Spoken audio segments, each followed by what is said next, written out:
Ну, вы же знаете, да, знаете, как я люблю плов. Ни сказки сказать, ни пером описать, как я люблю плов. Люблю, конечно, прежде всего узбекский вариант ферганского плова. Ну, все понимаете, да, там перец, чесночок, морковка, жирненькая баранина, курдюк. Но есть еще один вид плова, который я очень люблю и который потрясает буквально каждого, кто его в первый раз попробует. Мои старые подписчики и читатели, конечно, вот глядя просто на эти продукты, вот на эту замечательную зелень, вот на этот великолепный белый рис. Это узбекская разновидность риса, которые говорят, что это белая деззира. На самом деле не деззира, но по свойствам очень похож на деззиру. Очень вкусный рис, потрясающий. Курдюк, печенка. Можно было бы взять еще и кусочек мяса для того, чтобы приготовить бухарско-еврейский плов бахш. Знаете, бухарские евреи в Узбекистане живут столетиями. Многие уже, конечно, уехали. Но в Маргеланской синагоге, в книге, где записывали, кто на ком женился, кто у кого родился, кто когда умер, вот этой книге 800 лет. Понимаете? И вот как получилось. Бухарские евреи жили среди узбеков, среди таджиков. И готовили практически все узбекские и таджикские блюда. Но ни узбеки, ни таджики не то что не готовили, но даже и многие из них не пробовали бухарско-еврейские блюда, которые между тем оказались очень-очень вкусными. Их вот чисто бухарских еврейских блюд там немного, вот на пальцах можно посчитать. Но бахш одно из самых замечательных, и многим знакомо название. Говорят халтагиош, плов в мешке. На самом деле оригинальный вид этого плова готовится в особом таком очень плотном полотняном мешке. Я как-нибудь покажу еще раз этот метод приготовления. Но сегодня я хочу приготовить упрощенный вариант, которому я научился вообще в молодости. Мне там было лет 25, я первый раз попробовал этот плов и просто обезумел от его вкуса и ел, остановиться не мог. В общем, вы имейте в виду, что то, что мы сегодня готовим, это очень опасное блюдо. Начнешь кушать и не остановишься. Рис необходимо замочить в теплой соленой воде, а потом промыть. Буквально на днях я показывал другое замечательное блюдо с применением печени или печенки, да, если хотите говорить совсем уж грамотно. Татарское блюдо баурсак, для которого мы печенку точно так же обрабатывали. Там тоже предстояло печень мелко порезать. В оригинале было вообще сказано, мол, пропустить ее через мясорубку, да и все. Не знаю, как бы получился у меня баурсак, если бы пропустил печенку через мясорубку. Но вот я вам точно скажу, я пробовал пропустить печенку через мясорубку для бахша. Хотел один раз схалтурить, схитрить, побыстрее сделать. Хуже еще я ничего не пробовал. Через мясорубку печенку не пропускайте ни в коем случае. Вот так. Припустите ее в воде, буквально 1-2 минуты покипела, побелела. Она вот, смотрите, какая она стала. Вот какая у нее упругость. И вот какая печенка бывает свежая, видите? Она вот просто гнется в любую сторону, да? А это уже все, вот приобрела такую, держит форму, так сказать. А это не держит. Вот и все. Не надо ее варить до полной готовности. Ей еще там в казане предстоит готовиться и готовиться. Пену убирайте, чтобы поменьше этой пены оставалось на печени. Готовить бахш не сложнее, может быть, даже и проще, чем ферганский плов. Но есть здесь только одна небольшая сложность, что все продукты необходимо мелко нарезать. Если вы будете нарезать курдюк, либо будете нарезать мясо, подморозьте мясо, чтобы оно буквально хрустело, да? И оно будет нарезаться гораздо лучше. Видите, вот холодненький курдюк тоже нарезается очень аккуратно. Режем сначала тоненькими пластинками, затем соломкой и затем кубиками. Если правду сказать, что вот достаточно мелко должно быть. Вот курдюк должен быть нарезан размером с рисовое зернышко. Может быть, даже еще мельче, в половину рисового зернышка. Откуда я знаю, какой вы рис возьмете? Может, у вас рис вот такой будет. Печень подостыла, и точно так же нарезаем печень. Сначала тоненькими ломтиками, потом соломкой, и потом маленькими-маленькими кубиками. Я уже так давно в интернете, я так давно публикую видео в Ютубе, что я знаю, что вот раз я написал заголовки «еврейский плов», то сюда непременно придут поборники кошерного питания, то есть питания, пригодного для последователей иудейской религии.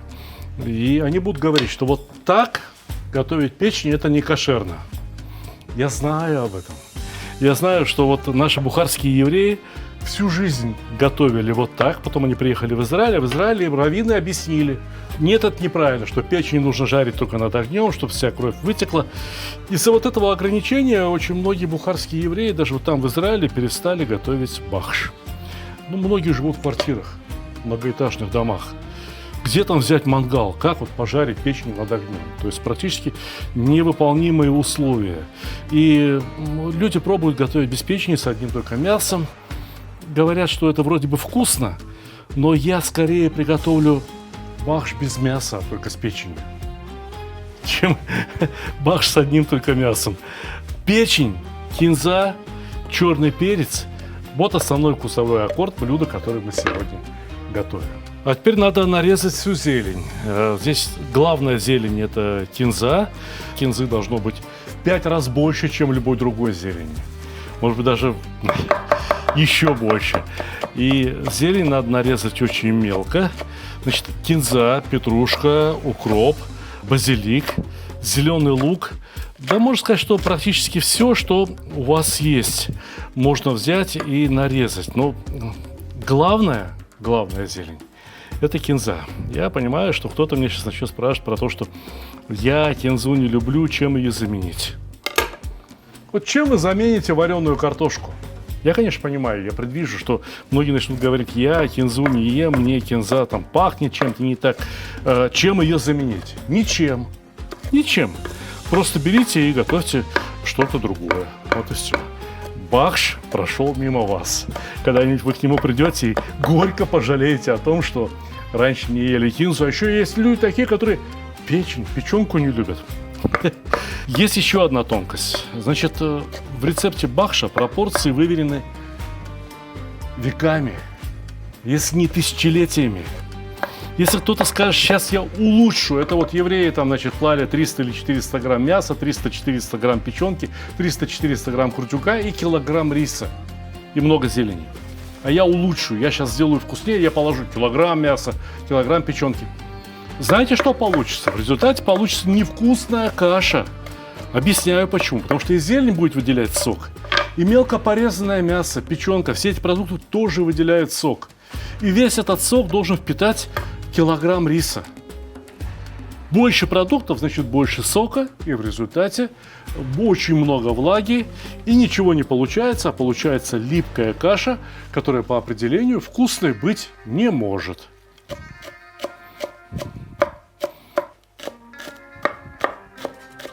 И вот чем удивительно блюдо бахш. Основная работа пока идет вот нарезка. Вот это трудоемко. А дальше, если вы готовите в мешочках, то все очень долго. Бахш готовится минимум 5-6 часов, варится в этих мешках. И при этом рис не разваривается. А вот если в казане, то все гораздо быстрее. Значит, посмотрите, здесь 200 грамм масла, да? И я наливаю примерно половину. Это на кило 200 риса. Вот небольшого количества масла достаточно вполне. Разогреваем казан. Казан тяжелый, масло тоже должно нагреться. И первым в казан отправляется не печенка. Если бы у меня здесь было еще и мясо, то есть вот классический набор. Печенка, мясо, курдюк. Все в равных пропорциях. То я бы сначала отправил мясо. Следом за мясом курдюк. Следом за курдюком печенку. Но сейчас у нас вот бахш только из печени, и я отправляю курдюк. Причем я не буду вытапливать жир из курдюка.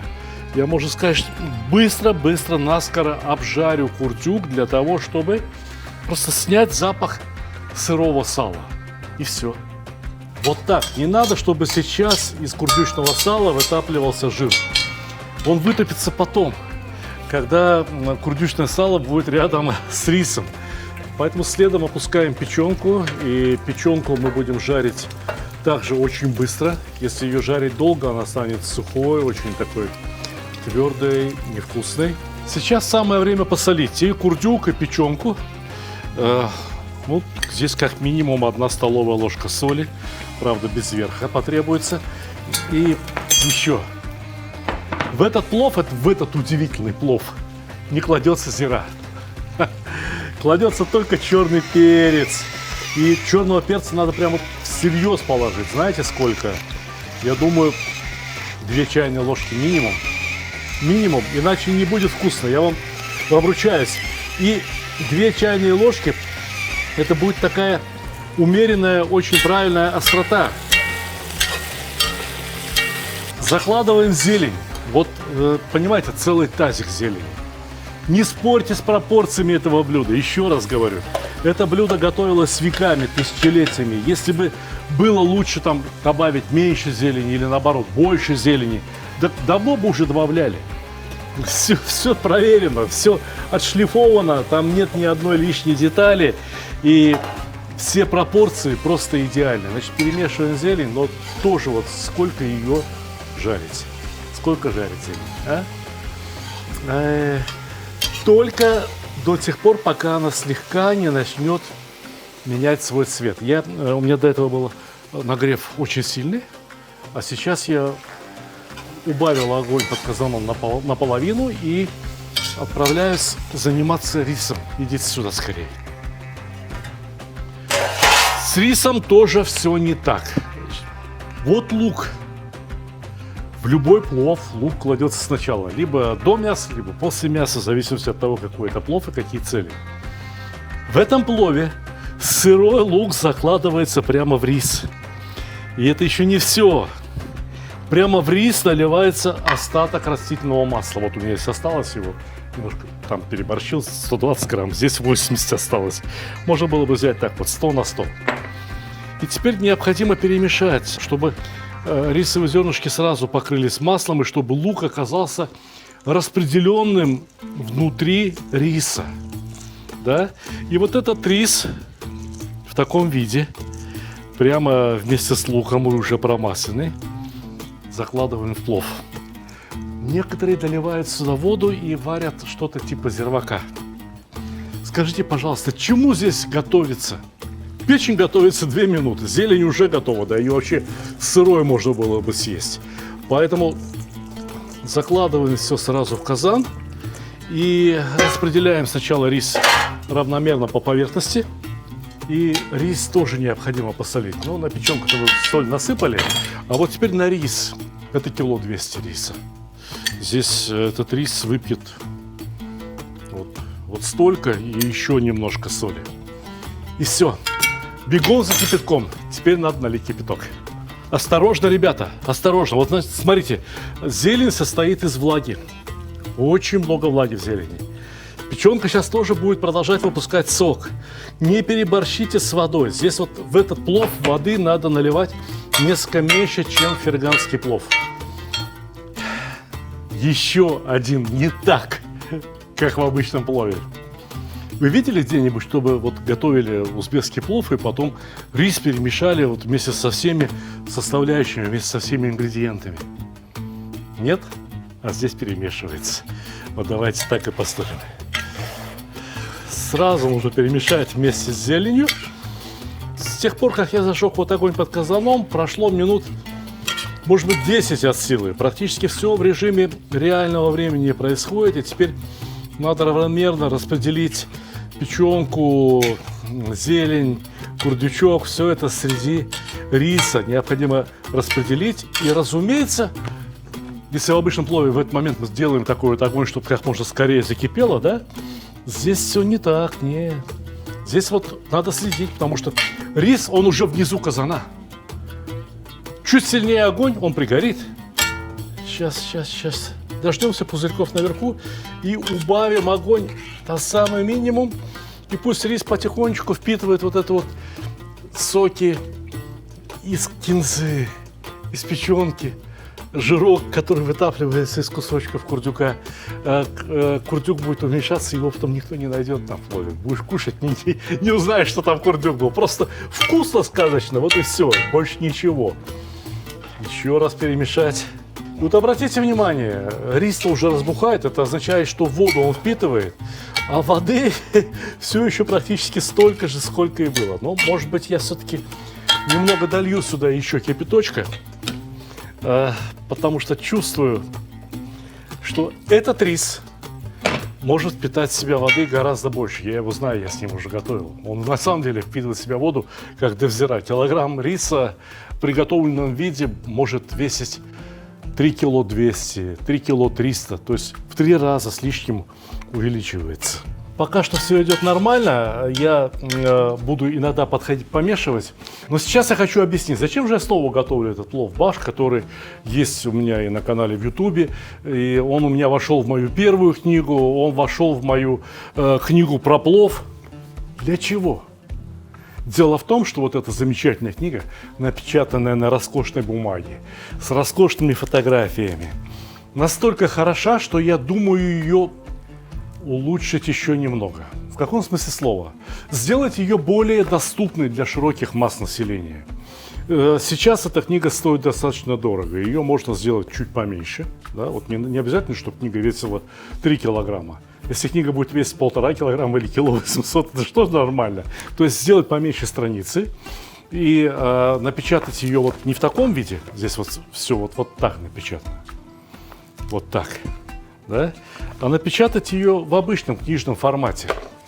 С другой стороны, здесь очень много интересных статей, очень много интересных рецептов, но я отслеживаю упоминание моего имени в интернете. Я знаю, что готовят люди по моим рецептам. И далеко не все пловы. Здесь несколько десятков рецептов самых разных пловов. Таких вы не пробовали, не видели. Далеко не все пловы люди готовят. Я хочу убрать рецепты, которые, не знаю почему, вот не пошли они в народе. Я их уберу и добавлю сюда новые рецепты пловов, которые я узнал вот с тех пор, как я написал эту книгу. Плов – явление бесконечное. Можно каждый год готовить еще 10-12 совершенно новых, совершенно разных пловов. И если вы все думаете, что вот плов – это всегда только морковка, лук, мясо и рис, нет, вы ошибаетесь. Мир плова гораздо шире, гораздо шире. Надо перемешивать, следить, чтобы не пригорело ничего на дне. Пожалуй, что теперь можно делать самый маленький огонь и подставить под казан рассекатель. Для того, чтобы тепло грело не только дно, там, а то пригорит, чтобы это тепло обходило дно казана и грело его стенки. Из стенок казана, они никогда не будут такими горячими, как дно, тепло будет проходить в рисовый слой. И это тепло ни в коем случае нельзя растерять. Тепло надо сохранить. Некоторые ребята покупают казан, говорят, ой, какой хороший казан, у меня казан чугунный, тяжелый, а крышка еще тяжелее и тоже чугунная. Неправильно. Казану чугунная крышка, особенно если вы собираетесь готовить в нем плов, не нужна. Если сейчас я накрою казан чугунной крышкой, то этот чугун возьмет в себя огромную массу тепла. Откуда? Из риса. А рис должен нагреться как можно лучше. Основная задача вот этого этапа приготовления плова, запаривания риса, это его прогрев, потому что при температуре, я это говорил уже сотни раз, при температуре 100-102 градуса с крахмальным клейстером, который образовался из-за того, что из риса вышел немножко крахмал, и там с влагой встретился, вот образовался клейстер, из-за чего рисовые зернышки слипаются друг с другом. Вот этот крахмальный клейстер при температуре 102 градуса и в присутствии какой-либо кислоты, а кислоты здесь достаточно, там есть зелень, крахмальный клейстер разрушается. Он распадается на капельку воды, на глюкозу и фруктозу. Вот и все. Вот и весь секрет плова, вот его химия. Осталось подождать минут 35, пока пройдет эта реакция, и будем пробовать бухарско-еврейский плов, который называется бахш. Если вам нужна книга «Плов. Кулинарные исследования» все-таки вот в таком шикарном исполнении, поторопитесь. Они заканчиваются, и дальше книга «Плов» будет чуть более демократической, к сожалению, уже не такой красивой. Фотографии будут чуть скромнее, они не будут такими большими и поэтому красивыми. Но зато практически каждый рецепт будет иметь QR-код, ссылку на видео. На видео в шикарном исполнении. Мы сейчас все снимаем в 4К, как полагается. Но прощаться с этим форматом книг, признаюсь честно, мне очень жаль.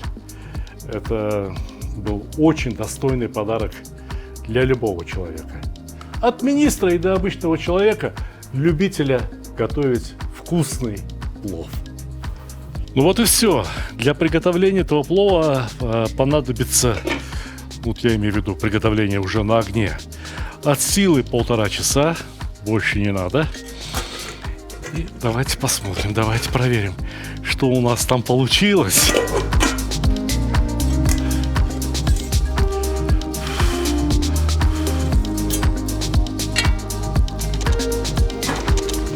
Разумеется, как и любой другой плов, этот плов следует перемешать, следует стряхнуть, разрыхлить рис, сделать его вновь рассыпчатым.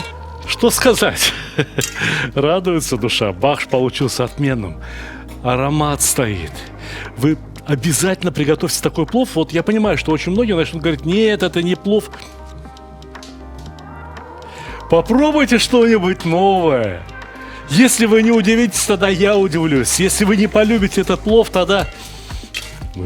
Тогда, значит, я ничего не понимаю в жизни, в кулинарии и вообще зря прожил жизнь.